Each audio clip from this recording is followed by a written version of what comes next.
This is Radio Ukraine International with the weekly program Doing Business, hosted by Rodion Жизневский and produced by Konstantin Lavrentyuk. Doing Business covers current economic developments in and concerning Ukraine and gives topical information as well as immediate and longer-term economic forecasts. It is what we think might give you food for thought and help you see Ukraine through the economic angle.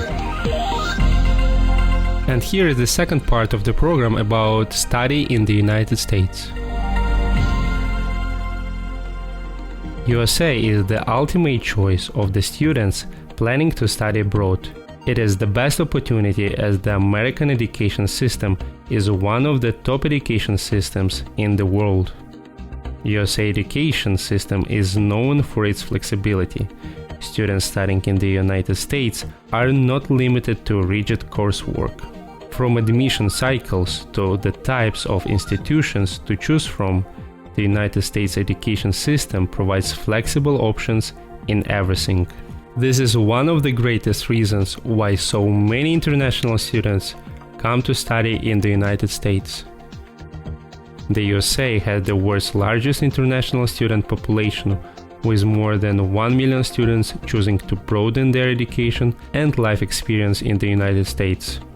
Nearly 5% of all students enrolled in higher level education in the USA are international students, and the numbers are growing.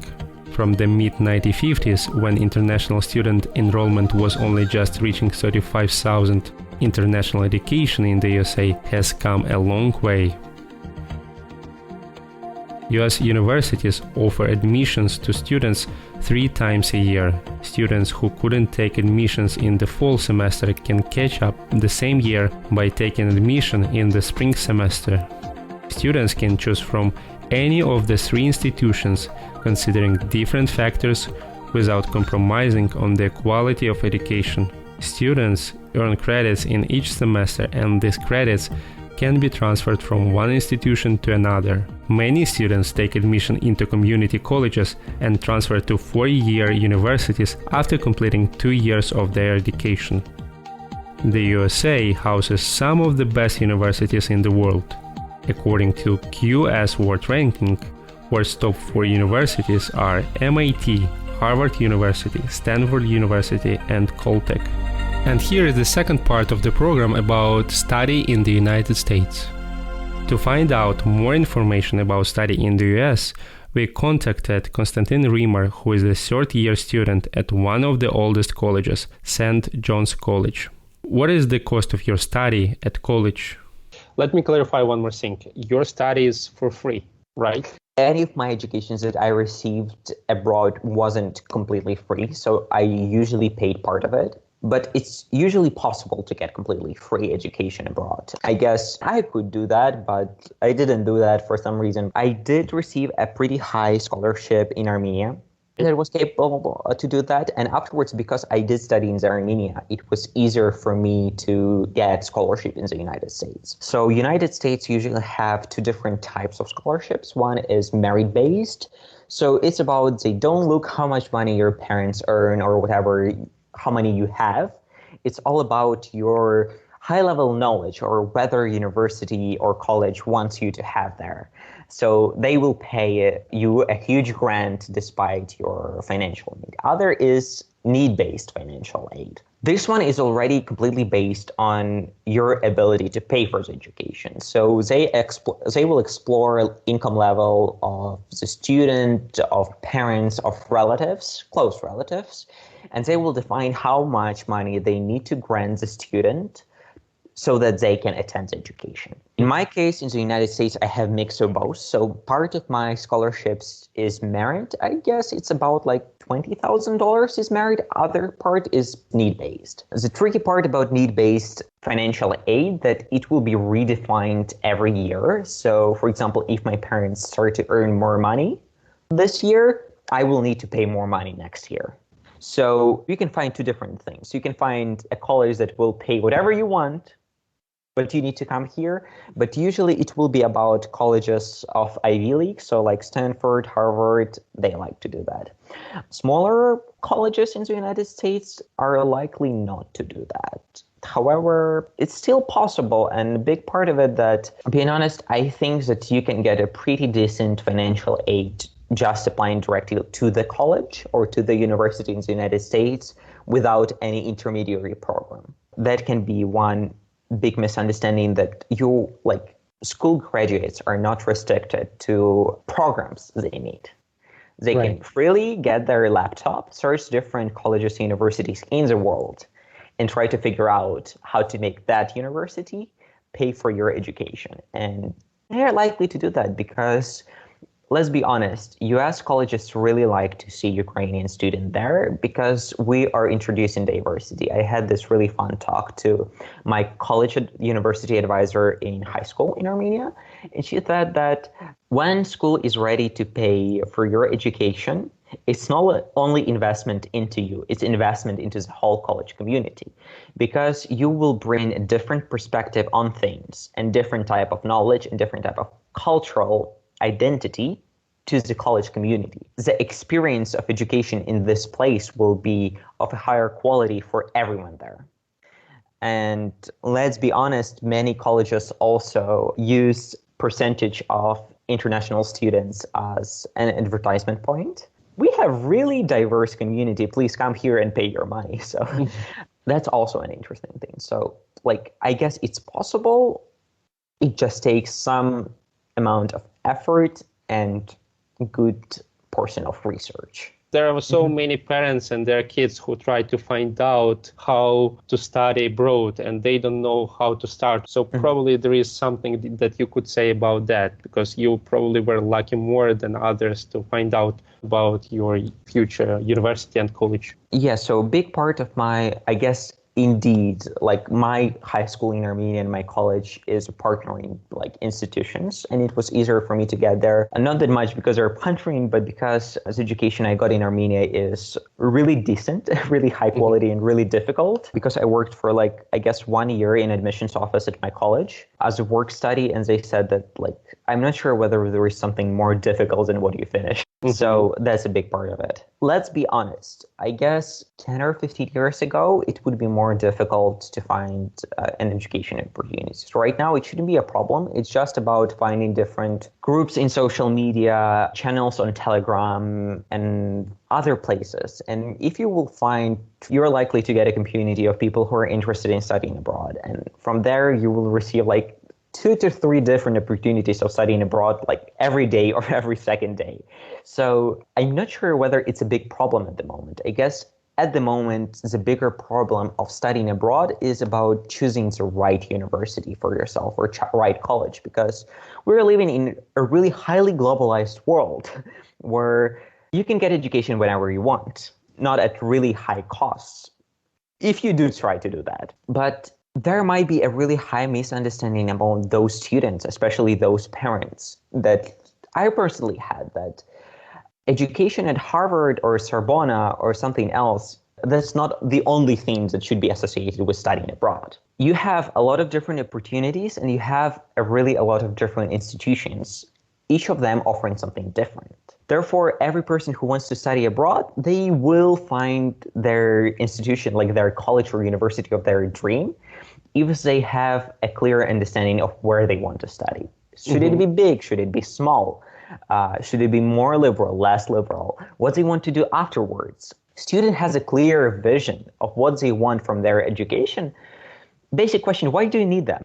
Because it's a really bad reason to go study abroad that you don't want to study in the Ukraine. Because being honest, Ukraine still has a lot of different good universities that can offer high quality education, sometimes even more suitable for life in Ukraine. Not sometimes, many times more suitable for life in Ukraine. So it's all about finding the university that you will feel comfortable there, but it will still force you to go out of your comfort zone and to think outside of the box. And it just takes research. You're just taking the list of colleges and universities in the country you want. It's really important to pay attention what country you're choosing, because education in Europe is really different from education in United States or education in Scotland, for example. Like all of those are really different. They have different criteria. They have different approaches. So it's really important question. And afterwards, you're getting the list of all universities you can apply there. And you're going one by one, reading their websites and feeling like, okay, like I don't see myself there. And from there, it will be easier to persuade the university that you should be student there and that they should pay for your education, because you can clearly define so in your application that, okay, so I really love your universities. I searched for like 20, 30, 100 different universities. I researched different websites. I read many things. And your mission, your vision, your perception of what education should look like is really similar to mine. And I really want to study in your college, not because you are abroad, but because the way you are. And that's what I can offer on my part. That's how I think I will contribute to education of other people. If this vision and if this, can you call it trade-off, will be clearly defined and both student, their parents, and university will understand, it won't be as difficult to get there and get all necessary financial aid. You're listening to Radio Ukraine's weekly program, Doing Business. Apart from the education itself, could you tell us more about the logistical and bureaucratic challenges Ukrainians face when they study in the US? I guess it will be always connected to those logistical issues because studying abroad is not as easy in terms of law. So no country will want you to take places of their citizens and to take work opportunities of their citizens. I guess the biggest challenges for me, it's always about applying for a visa because, as you may know, applying for US visa, it's such a pleasurable experience. And I had my own problems, I guess, with it because my visa was canceled a few hours after they approved it. And afterwards, it was renewed 2 days afterwards. Why it happened? It was their reason. So I guess it was more connected to my family thinking of migrating to Canada like 5 or 6 years before that, which wasn't really connected to me, but rather to my parents, though they have those all big systems connected with between Canada and the United States. So like if system finds there is any chance that you may be a threat for the United States or Canada, it will signal and they will need to do some additional processing of your application. Though it was really stressful to me. I didn't sleep the entire night because like, okay, I applied to the school, I received the scholarship, I'm ready. Why are you not letting me to the United States? I guess that's a difficult thing. Other difficult thing that I faced as a student in the United States is really little amount of public transportation. US citizens really love cars. In Ukraine, I got used to using subway buses, and it's really fast and it's slightly less stressful, but I'm living in a quite small city that has literally no public transportation there, or it's so little and so rare. And it was so confusing for me because like life is so hard when you don't have a car. It's not as easy to get the driving license. Other things that can be really difficult and that every student that is going to study abroad should be careful about is taxation. Taxes in most of the world doesn't work as it works in Ukraine because in Ukraine, taxes are paid by employer. In the United States and many other countries, I guess in Europe, taxes are paid by employee. Moreover, your scholarship can be taxable. And that's the thing that students should be really conscious about because universities are not always aware of this. And they may not always show you that because, you know, like not always you're receiving a really high scholarship, you know, like some schools don't give such a high scholarships. And do they do that for some specific purpose, not telling you that? Is it kind of... No. It's very not interesting. So for example, if it's a bigger college or university, for example, my really good friend from Chile, her school literally gathered all international students and said, you need to write this number here, and this number here, and send it to this address. In my turn in my college, I guess partially maybe because of the pandemics, maybe some other reason, I didn't know about this thing. I thought that my taxes were paid and I didn't know that my scholarship was taxable. It's also a really sensitive question. Percentage approximately that you have to pay? It's different. So they have a grading system. So based on how much your income is, you will pay. But how did you find out about your college first? Who helped you with that? By the way, are there any students communities, international communities where you can find such right people? Yeah, I guess in every college you will have those. If you're looking for something, you will find that. Right. That's main idea. And usually if you are applying for, that's a really good thing actually also about during the process of applying to study abroad, is find yourself a community of people inside Ukraine who are applying to study abroad, because they will also help you a lot in terms of applications, where to apply, how to apply, what to do. And you will have this support community throughout your studies, because let's be honest, studying abroad is a stressful experience for many. For me, it was easier because I did study first 2 years abroad already. So like me transitioning to the United States wasn't as difficult. But however, like leaving your family, leaving your home country, going to something different, to a different place. How did you prepare yourself for study abroad? Were there any language tests that you had to pass? Language proficiency is important, but it is not, let's say, super crucial. If you have certain level of English, it will be enough, like 2 to 3 months will be enough to improve it to the level where you can freely participate in the program. So you not having perfect English, it's not a reason not to apply. Though it's a good idea to improve your English as much as possible before getting there. Still, you will have to pass these international exams. Yeah, that's an important thing. So, for example, in my case, my college, again, coming back to the idea, let's not do best students out of best students. I do think they did not require any of those tests from me, though I did pass TOEFL. I guess what US colleges can ask you to do is to pass SAT, centralized test. It is a version of ZNO in Ukraine, though from my experience, enough preparation and it won't be too difficult. How did your college adapt to the pandemic? What about the studying process for the last 2 years? I mean, all the world faced the pandemic situation. How did your university adapt to the pandemic? And were you studying remotely for the last 2 years? I did study remotely for past year. So my second year, I studied completely remotely. It was quite difficult for me. It's not always as difficult for all Ukrainians studying distantly from Ukraine in the United States. The problem was that some of my classes start at 6 or 8 p.m. Eastern time, which is 11 p.m. or 2 a.m.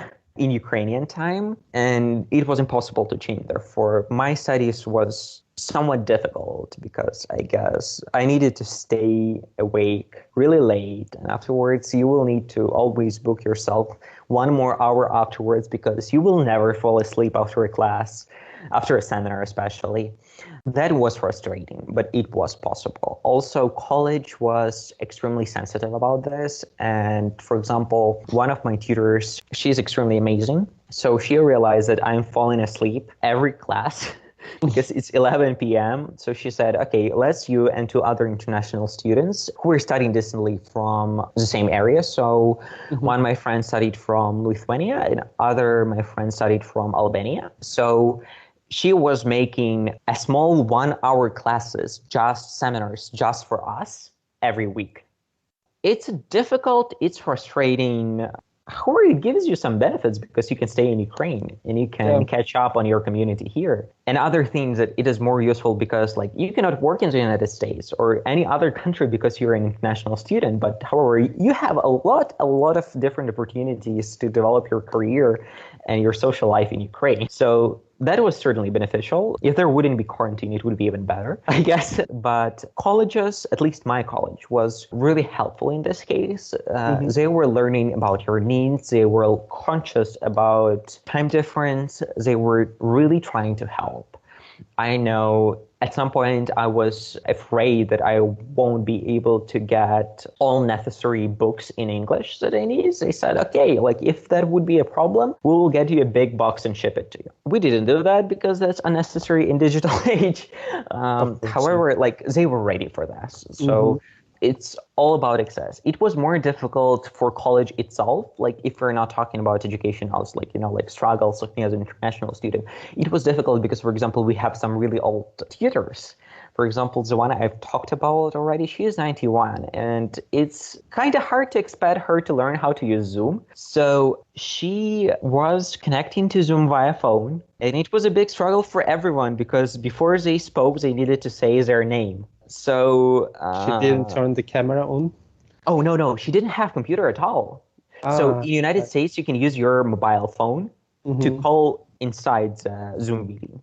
So she did this thing. But because she didn't have her camera and she didn't really recognize all the voices, everyone needed to call themselves before saying anything. And from what I heard, it was extremely annoying. Other big problem here is that it is slightly easier to do lectures online. It is slightly more difficult to do seminars online. So getting 20 people speak, have a free discussion without no one raising their hands or somewhat showing that they want to speak via Zoom was difficult. But being honest, it's difficult the first 2 months in person too, because you will interrupt each other really often, but magic of my college works. And in 2 months, we actually learned how to do seminars online without interrupting each other. Some subjects are more difficult because we have labs. And for example, doing some biological or physics experiments would be impossible online. However, some classes like mathematics, that's slightly improved for me because there will be really many opinions about whether education improved or really lost all its quality with going online. But I do like math classes more online because we use this online whiteboard. That was way easier to follow because it's slightly more difficult when you have a physical board on the side of the classroom and you're sitting on the big squared classroom. So I guess everything is possible. And if my college, which was so resistant to going online and doing something digital, survived 1.5 years online, I guess everything is possible and everything can go online. What are they going to do the next season? Starting season, I mean? Oh, that was really easy. So, for example, last semester, starting from the winter, when most of the United States already started to receive vaccines, they said, okay, you can come on campus, but we will test you for coronavirus every week. So, a good portion of my classmates did study in hybrid form or in-person form for 1 semester already. Now everything is way easier because most of the people received their vaccines. So right now, most of the colleges in the United States said okay, we are not offering you online education anymore. At least that's the case in my college. I don't know about other ones. They said that, okay, we are not doing online classes anymore because not everyone likes it, especially our older tutors. So you're coming to the school. However, you need to do vaccines. So I'm happily vaccinated with CoronaVac, flying to the United States in 1 week. Is it that expensive to live in the US? It is really expensive. If you talk about most colleges, it will cost approximately $60,000 to study 1 year of tuition just, and afterwards they will ask you for approximately $30,000 more for food and accommodation. Good thing that usually US colleges will provide you with, they're ready to pay for your accommodation on campus and for your food on campus. It's slightly different from Europe because I'm not sure that many universities in Europe do that. The education system in the United States is one of the most diverse education systems in the world. It has public institutions as well as private, large organizations as well as small. International students aspiring to study in the US can get a good reasons as to why choose the United States over other countries for higher education. And here is the end of the program about American education system. That was Radio Ukraine's weekly program Doing Business, hosted by Rodion Zhiznievsky and produced by Konstantin Lavrentyuk. Tune in every Wednesday for more.